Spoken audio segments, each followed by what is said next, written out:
How much time do you spend on books? Hours matter नहीं करते, target matter करता है। कोई इंसान की स्पीड ज्यादा तेज होती है तो वो 3 घंटे भी पढ़ ले काफी है। कोई इंसान स्लो होता है मेरी तरह, उसको ज्यादा टाइम देना पड़ेगा। अल्टीमेटली आपका डिवीजन होना चाहिए सिलेबस का। ये चीज हमारी क्लास में चल रही है। जैसे मैंने आपको बताया 10 to 15 लेक्चर्स में हम इकोनॉमी खत्म कर देंगे, यानी अराउंड 15 to 20 आवर्स में आप फ्री हो जाओगे इकोनॉमी से। इकोनॉमी के एटलीस्ट 2 से 3 सवाल आते हैं, तो 2 से 3 नंबर आपको ये देगा। वहीं पर इंग्लिश के कम से कम 10 सवाल आते हैं, और अगर पटवारी में बात करोगे तो 25।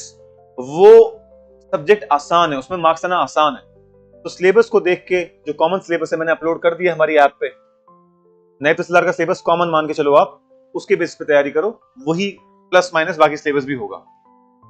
तो सिलेबस में देखो कि कौन सी आपकी स्ट्रेंथ है, कौन सी वीकनेस है। जहां पर ये 2 या 3 सब्जेक्ट आपके यहां चल रहे हैं, या तो घर जाके इन पर एमसीक्यू प्रैक्टिस बहुत अच्छी होनी चाहिए, या इनके साथ में एक और सब्जेक्ट पढ़ना है। ठीक है, पर डे आप 20 से 30 एमसीक्यूज का टारगेट रखो, जो भी आपने पढ़ा उस पे। आज की डेट में तो आसान है, अगर आप चैट जीपीटी का भी यूज करोगे, मेक 10 एमसीक्यू ऑन जीडीपी, उसे बना देगा विद एक्सप्लेनेशन।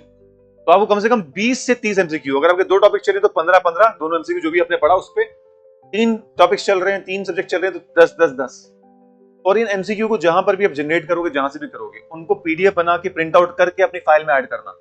जब तक हार्ड कॉपी की शक्ल में आपके हाथ में नहीं आता, तब तक वो सीरियसनेस नहीं आती है।